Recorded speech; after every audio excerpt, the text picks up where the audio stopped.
and there's, okay, We're good.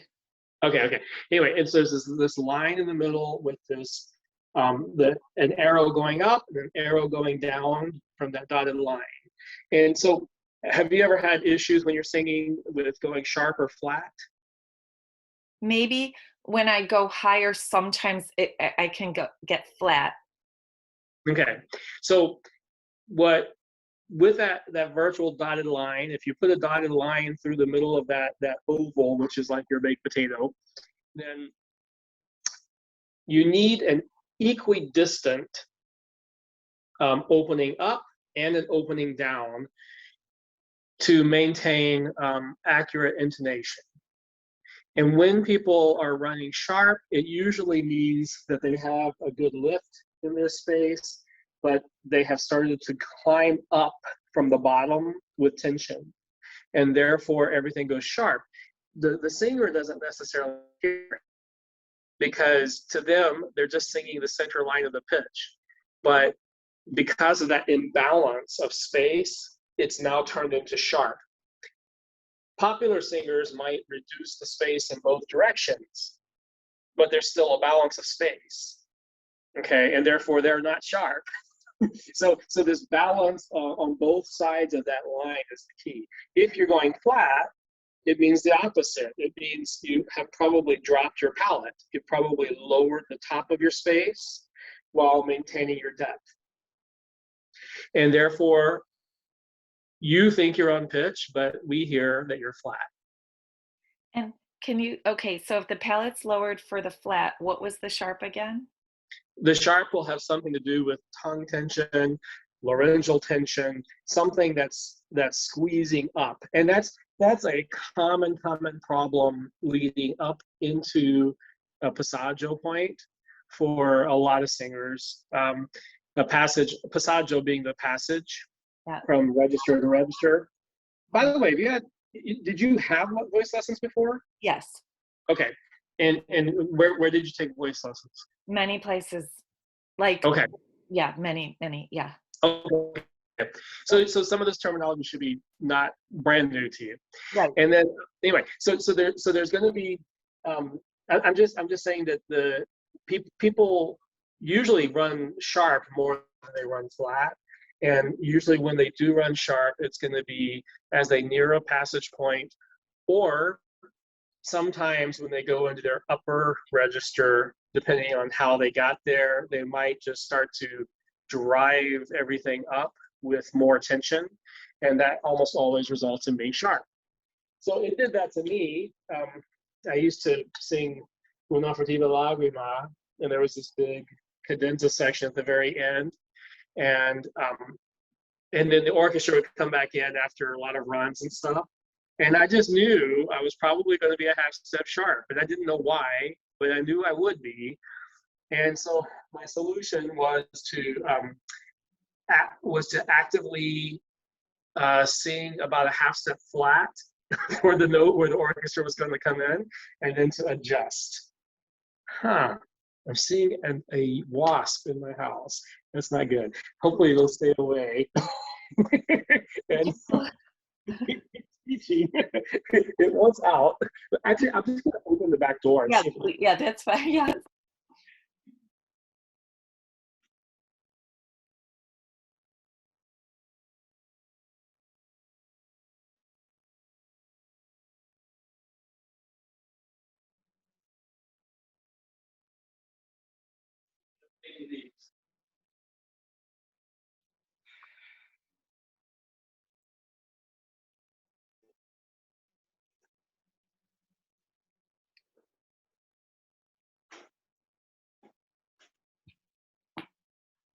Okay, we'll see what happens. We actually found one in the house this morning, so I hope it doesn't mean I have a yellow jacket nest in my house. I hope not. I've never had that happen before. It seems odd. I don't think that's normal. I know it doesn't sound normal. Yeah, so it probably just came in when the door was open. Anyway,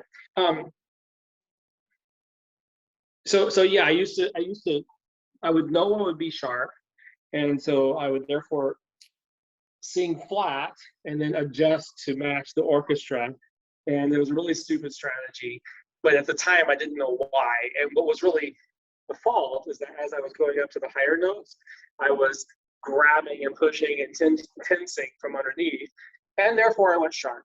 It was just that simple. And now that I understand that, I can sing that same thing and not go sharp, right? So it's just about this balance that the opening needs a lift, it needs a release, and then the middle line, the actual middle line, is the pitch that's coming out of us. So we need to have this balance in the vocal tract. And then the third element that I think is foundational is to honor the naturalness of speech. Okay, in classical singing, we use an artificial sense of space, and depending on the range that you're trying to cover, this becomes very important. So if you think about how you go to yell at a game or something, you do not yell in your normal speaking range with your jaw and lips hardly open, right? Instead, you raise your pitch and you crank, you open everything up, you take a good breath and you let it rip. So it's normal.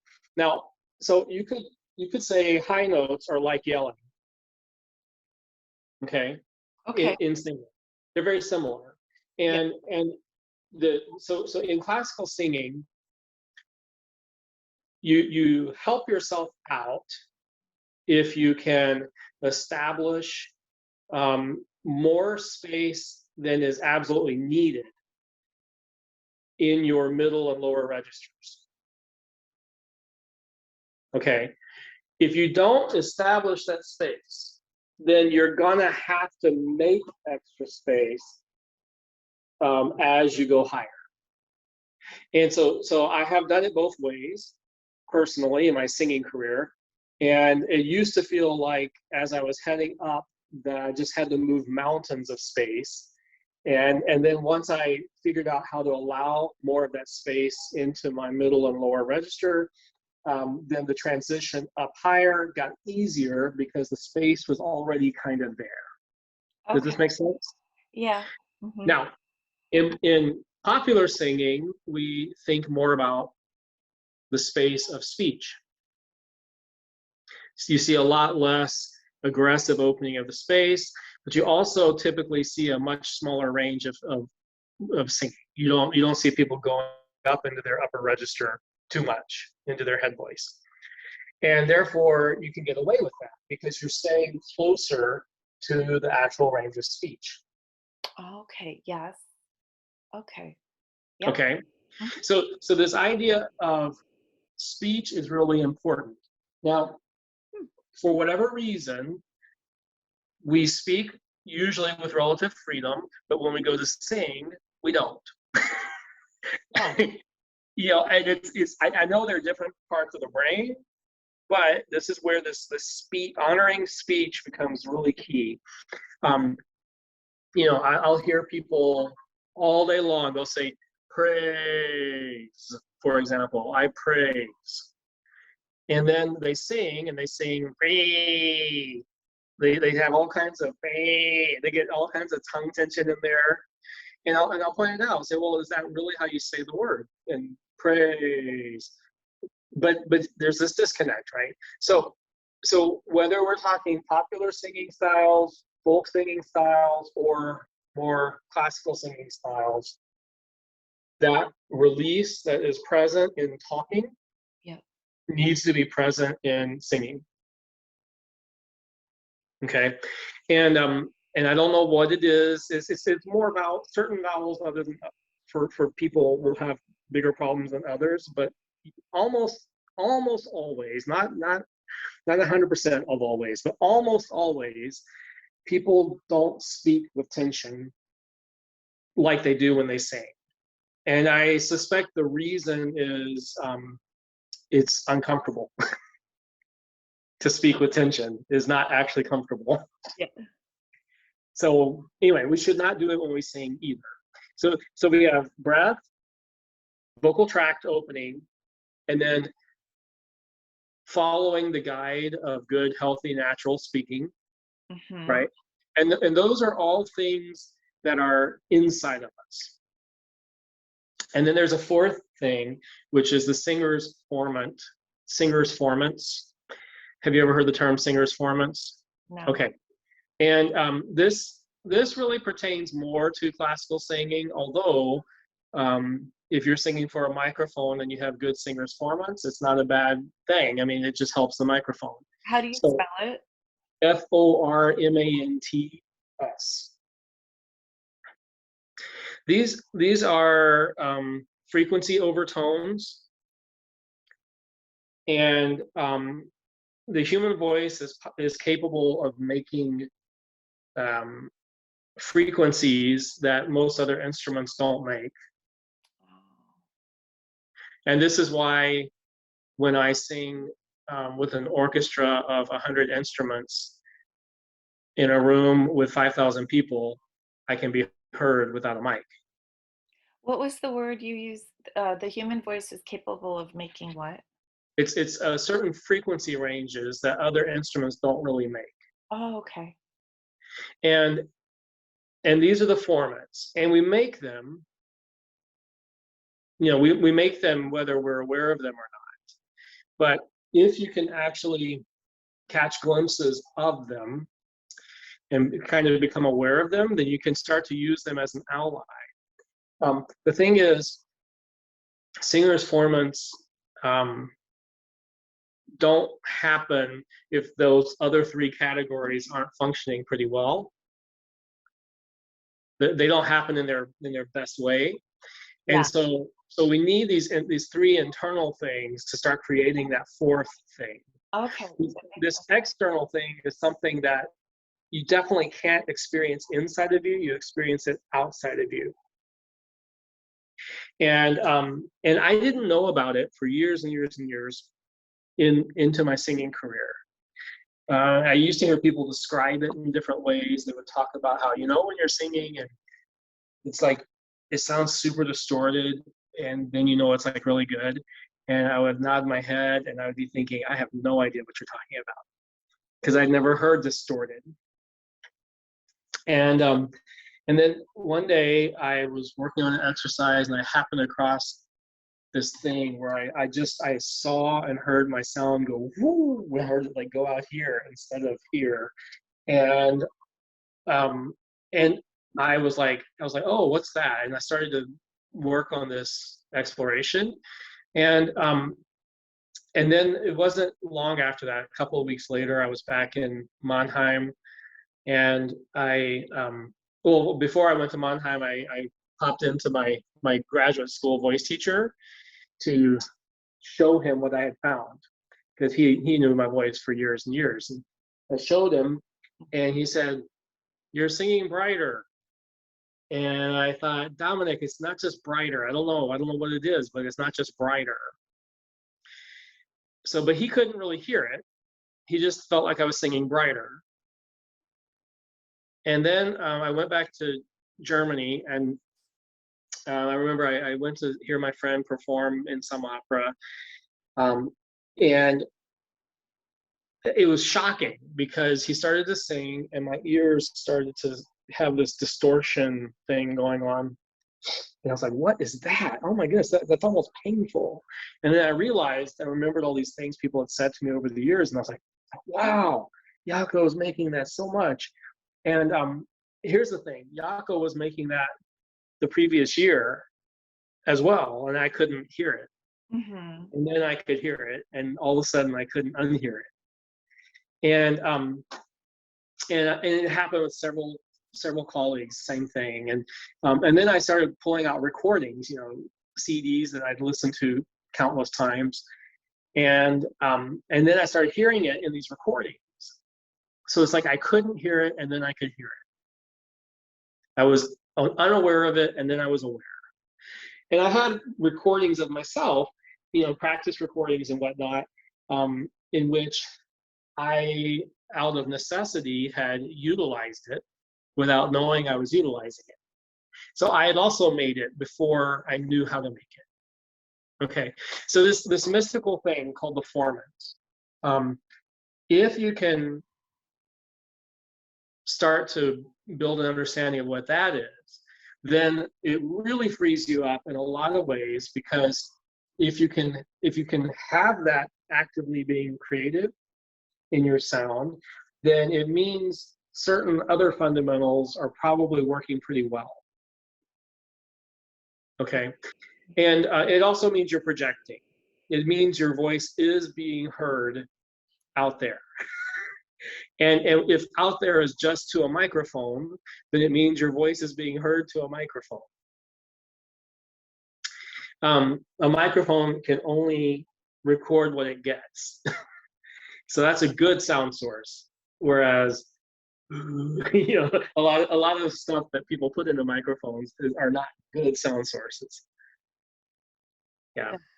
Okay. So a simple example of that is, I help organize these praise teams at PMC, and usually we have non-voice majors leading out on a lot of these teams. And one week I had 3 freshmen voice majors forming a group, and they showed up and they turned on, PMC sound guys turned on the normal settings, and so they started to do the praise set. They just started to sing. It was like there was so much sound, and then the sound guys were like, "Oh, singers!" they had to adjust.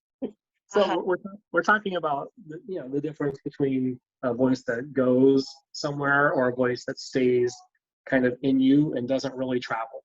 Right. Is it also have to do with resonance?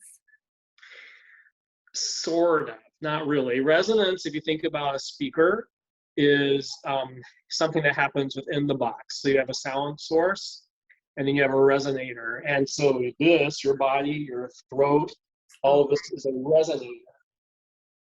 And yes, resonance is a real thing in singing, but resonance is going to produce more of those lower frequencies, those lower harmonics. And those are the frequencies that other instruments do make. And so depending on what you're singing with, those are also the frequencies that kind of get canceled out by each other. Okay. Okay, so we're talking about something that flies above that. Okay. And we'll see how well you can start to identify that. So we've got like 4 minutes here. So let's start with air. So those are the 4 fundamentals. We're going to work a lot on the first 3, trying to hopefully catch a glimpse of the 4th. Okay. But that 4th one is out there. Oh, one more thing. So that same guy who told me I was singing brighter, I went to his retirement party at University of Maryland, and they played some old recordings of him singing. Oh my goodness, he produced copious amounts of this formant thing, but I'm pretty sure he never had a relationship with it. He never knew that was there as a thing. Yeah. So anyway, it's this awareness thing. Right, I get that now. Oh, that's interesting. Awareness, having a relationship with it, kind of like the Holy Spirit. Yeah. Well, it is an interesting. There are a lot of corollaries you can make, actually. I bet there are. Yeah. Anyway, but so just know that this mystical quantity is out there and is possible for human voices to make. Okay. And if you can start to capture what that is in your own understanding, then it's something you can use to your benefit. Okay. So breath, how do you breathe? You tell me, how do you breathe when you go to sing? I just go. Okay, I can't actually see your face. Oh, hold on. I was showing you my belly. You're showing me your belly. So do you? I go like this. Okay, nice. So you breathe through the mouth, not the nose. Right.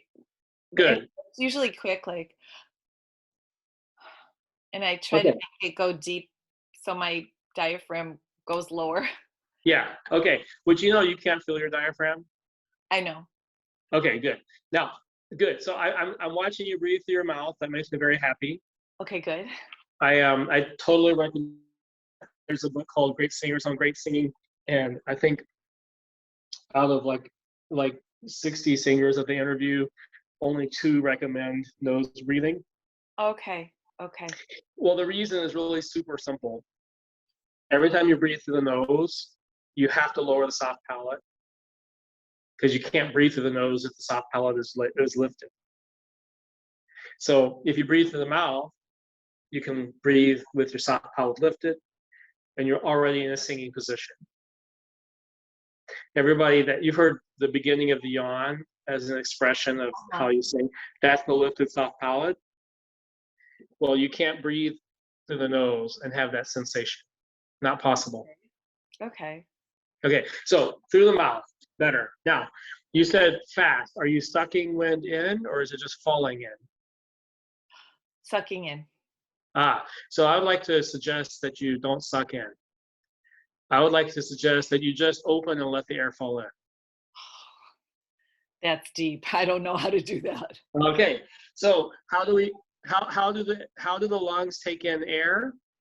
They literally expand.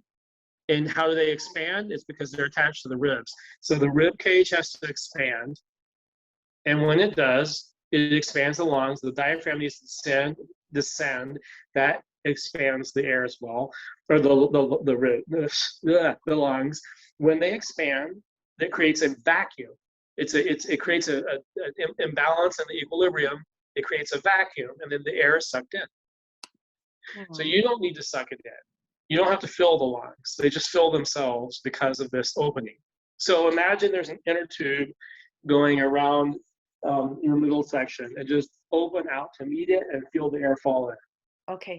All right. So my young ones are coming now for my. Okay. So we have a start. Play around with that idea, and I'll see you. We'll find the next time. Oh, we'll find another time. Okay, that sounds good. But work on that breath. Okay. Okay. The breath idea.